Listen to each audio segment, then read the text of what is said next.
Yeah, I'm sorry. I just could not wait that much longer. If I don't get it, then, you know, boo-hoo. I tried, but there's only so long I can run it in a circle throwing a freaking knife. Alright, so let's go ahead and see if we actually got it. If we actually did get it, then we will know. I'm just going to follow the steps real quick, if I remember correctly. Because what we... Oh, well, we might as well just go this way. And I'm also going to pick up the skull while I'm there. And the skulls, I will explain in a minute. Just so you know, there's one right here.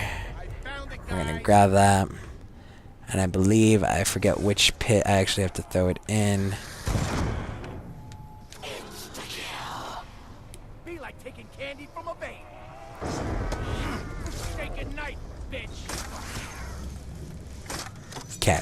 So after we threw that... Oh, no, it came back. Damn it. Okay. And then there's that. Yeah, we essentially have to throw it in there, but I'm thinking now maybe there's a good chance I didn't get 30 kills then. This is quite a conundrum. Well, I don't necessarily need the Hell's Retriever. I would have liked it just because I kind of wanted to use it. But essentially, it's not a big deal in my plan. I don't plan on getting the Spork either because that's just, again, more... It's not as fun. If you really do want to go high rounds, yeah, sure, use it. I mean, that it almost guarantees you high rounds, to be completely honest. But it's not for me. Come on, you're going to come back to me, aren't you? Yep, okay. I got to get a better angle on it because I can't seem to get a good angle enough on it. So, and I just kind of wanted to use it because I've used the Spork before and I've already done everything along those lines. So, it's not that big of a deal for the Spork. I just want to see if there's any way I could just get the Retriever because I want to use the Retriever. I want to show you guys. The Spork, I can't really show you. I mean, could show you how to get it, but I mean, there's videos about that. And, you know, the use of it isn't that big of a deal because it's, you know, you throw... No, it came back to me. Then how the frick did they get it into that pit? Because I know they had to get it into that pit. Alrighty, guys. If you don't mind, I'm just going to pause this real quick. I'll be right back. Alrighty, we're back now. So essentially, I think I've done it right. The only thing I haven't done is possibly maybe get the 30 kills that I needed. Which sucks. But that's life, I guess. So we'll go ahead and try it one more time. If it doesn't work, then, you know, no big deal. I don't need the Retriever that bad, or the Redeemer, I guess. Redeemer. Redeemer. Yeah, because it keeps coming back to me. Alright, that's perfectly fine. Really didn't need it that bad, so. Plus, you get to see more meat grinder action. Yeah, as you can see, the meat grinder has a total of 1,100 bullets of pure awesomeness. And that's the most any gun has ever had in general, because the most I've ever seen, if I remember, it was, I believe it's the HK, and that had a total of either 750 or 800. Somewhere along those lines. But, I mean, it comes nowhere near to this, and obviously nothing can match this clip. I mean, the clip, if it's 550, I mean, come on now. You just can't, you can't beat that. You just can't. Ooh, and essentially, yeah, now we're just going to kind of mow them down and shoot them. And while this is happening, I'll probably talk a little bit more about Sam. A lot of people probably wondering. And bear with me, I don't remember every exclusive detail, and it's been a while since I've actually brushed up on it. But essentially... Oh, really? Okay, wait, give me a second. I gotta make sure this guy dies. Okay. Oh.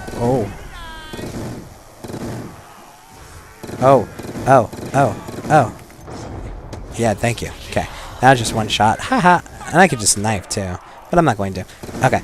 So essentially, what the story of zombies consists is, once upon a time, there was this mad scientist. This mad scientist wanted to help the world, possibly destroy it as well. But he ended up creating a lot of different type of technologies using this element called 115. This crazy scientist was actually called Dr. Maxis. Now, Maxis is a crazy old coot, but he couldn't handle the big workload that he had with just himself, so he ended up hiring a team. The team consisted of a bunch of different people, but the one most notable is Dr. Richtofen. Now, Richtofen, in general, had the same idea as Maxis.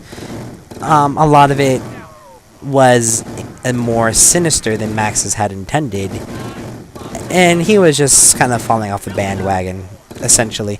He just wanted to do whatever he wanted, whenever he wanted, with the resource that he had. And, eventually Maxis started seeing this, and didn't appreciate what he was doing, so he decides that, eventually Dr. Richtofen is a little too much of a liability to keep around for that long. So Richtofen starts seeing, what Maxis is probably going to do to him. So he eventually, I probably should have got that max ammo sooner.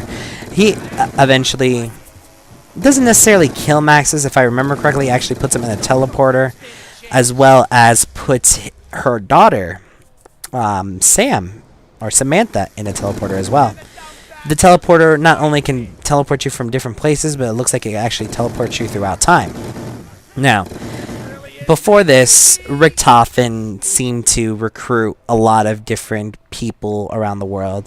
People such as Dempsey, who used to work for the CIA, Nikolai, who used to be part of the Red Ribbon Army. No, used to be part of, Soviet Russia's army. I don't remember the actual name. And Takio, who's just some random Asian guy that decided to throw in there. No, I'm sure he has more relevance than that. I really just don't like Takio.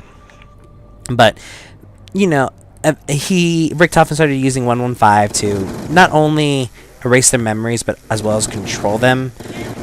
But throughout the whole stream of zombie storyline, they start to get their memory back and start realizing what Richtofen had done. But now, when Richtofen decided to get rid of Dr. Maxis and as well as Samantha didn't necessarily teleport to a different part of time or a different part of the world, for that matter. She completely teleported into a different dimension. A dimension where she actually has the ability to manifest these zombies to attack us, to kill us, to give us cookies, whatever you want. Whatever she wants, essentially, she has the ability to make these zombies do.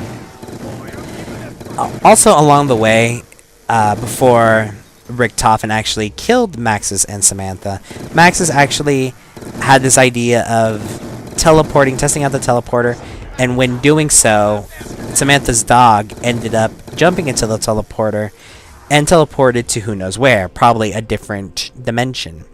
Because of this, we do have these things called hellhounds on specific maps. Why we have so many? Well, because it seems like at the time when the dog was actually teleported, she was pregnant. So yeah, you can kind of see the little backstory on that. But now, going a little forward, Samantha is essentially the overall overlord or overmistress or whatever you want to call her of these zombies, and because of that, she has every say in what they do. But Richtofen didn't like this, and therefore devotes a mission to somehow stop the zombies or just stop Samantha from controlling them. So eventually they go through multiple different maps, multiple different times, or places in time, so on the timeline, whatever you want to call it. Grabbing things, you also learn a little bit more of the story, and they eventually end up at Area 51, but you don't spend too much time there. You actually spend more time on the moon. I'm not going to explain that, so don't ask me. Oh, give me a second. It's actually a little sketchy here. There we go. I just had to make sure I got that. And the Easter egg on the moon is essentially not only to make Samantha appear from her cataclysmic prison, because it seems like Maxis actually did overall find her, and she was actually on prison on the moon because they were trying to figure out how... They found her body, but they were trying to find her spirit, if that makes any sense. At least that's what I took from it. There could be different variations of it. Yeah. Anyways. So Richtofen decides, yeah, we're going to end her reign of terror. And why are you coming back to visit me already?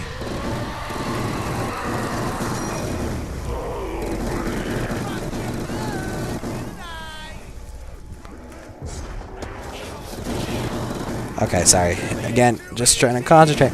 But anyways, eventually, Richtofen does succeed at ending her reign of terror, but it wasn't exactly what the others had planned. Richtofen ended up actually switching positions with Samantha.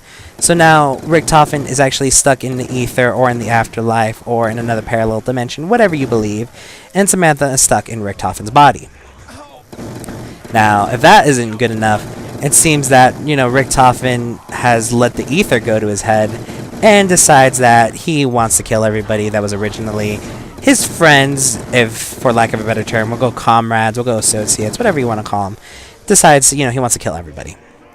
And so that's essentially where we are with Black Ops 2. With Black Ops 2, it's Richtofen who's in control. He's laying down the smackdown. And things aren't going too well. Because in the first map, Transit, he starts kind of toying with these new characters as far as, the map goes. But it seems that he's getting a little used to the ether. And here you actually have a choice to either help Richtofen with his plans of world domination, because that's essentially what he's going to do, or Maxis, which essentially what I believe is going to happen is put Sam back in control. You have the choice to either do one Easter egg or the other, and I'm sure eventually when all the map packs come out, then we will essentially know the end game for both. But it seems, what is that?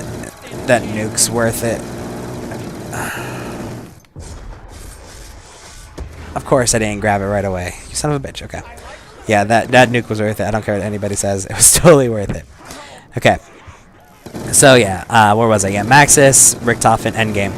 In Die Rise, you actually start seeing a little bit more of Richtofen starting to lose his mind, because a lot of people say that there's somebody else in the ether with him with a distorted voice, but I somewhat prove that it was actually him just starting to lose his own mind for being in the ether for so long, because things that has stated, the voice stated himself. So you could probably make the argument that it's possible that the voice is controlling him and that we're just hearing the orders that Richtofen is being given. Or it's just Richtofen starting to lose a little bit of what's left of himself, of his corporeal body. I believe the latter, just because it seems like... I mean, there's only so many people that can control zombies. I mean, sure, these zombies are red eyes. So far we've had orange that were Sam, and blue for Richtofen. So I believe... This is why I believe this is actually further down in the line of... in the storyline of zombies, because I believe that... Oh, sorry. I'm starting to get some heartburn. I do believe that this is when Sam finally regained control, and that's why everything is a little bit more sophisticated, because she knows this time around, a little bit better. She knows how to control the zombies a little bit better. So this is essentially why why everything looks the way it does. Now, again, some people will agree, disagree. Whoa, hello. Alright. Well, we're doing good so far, as, Okay, I'm going to start using the shotgun a little bit, because I do want to be able to get at least a second-hand clip for my beautiful, whatever you want to call it. Hello. Meat grinder. And now you get to see the action of the cherry cola, of the electric cherry. That's what I'm going to call it, cherry cola. It's called cherry cola now. I don't care what anybody says.